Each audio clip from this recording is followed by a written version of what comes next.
If ever there was an officer and a gentleman, it is retired Marine Gen. John Kelly. Last week, the White House Chief of Staff directly addressed the offensive politicization of President Trump's personal phone call to the grieving widow of a courageous Green Beret who gave his life in a distant land.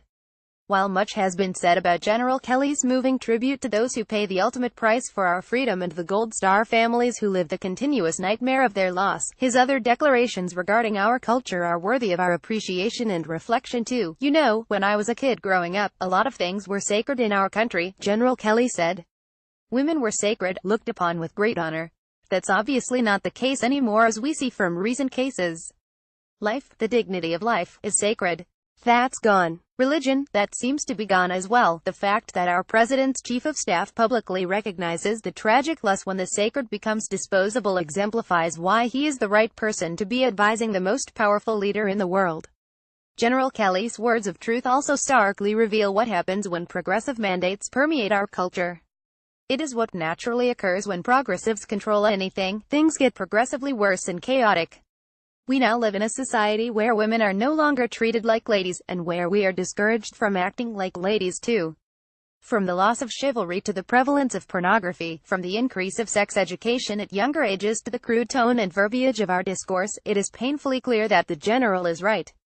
Progressives gave us both free sex and radical feminism. The result, boys are taught that they are expected to have sex with our young daughters, and that showing them respect means nothing more than wearing a condom. And our girls are taught that such mistreatment is not only acceptable but is to be encouraged. Why are we then so shocked when we learn of Harvey Weinstein's and an entire industry of adults that accommodate such disgusting, dehumanizing behavior? Cultural progressivism has resulted in the obliteration of teaching our sons what it truly means to be both masculine and respectful, and the abandonment of teaching our daughters how to be feminine and principled. Progressivism has resulted in looking the other way when the failure to hold things sacred further digresses into abuse. And it has resulted in the justification of going along in order to get ahead. And what about the sacredness of life itself? We live in a society where preborn babies are treated as something less than human, where the elderly and sick are kicked out of our homes by the millions and shuffled off to be warehoused out of sight. From the taxpayer funding of an organization that sells human baby body parts, to the practice of killing the imperfect or very ill, it is painfully clear that the general is right. As for religion no longer being sacred, just dwell on that statement for a moment, and digest the horror of its meaning. Religion itself is no longer sacred. We must face the reality that we live in a society where the freedom to practice one's religion is being systematically destroyed by progressive activists.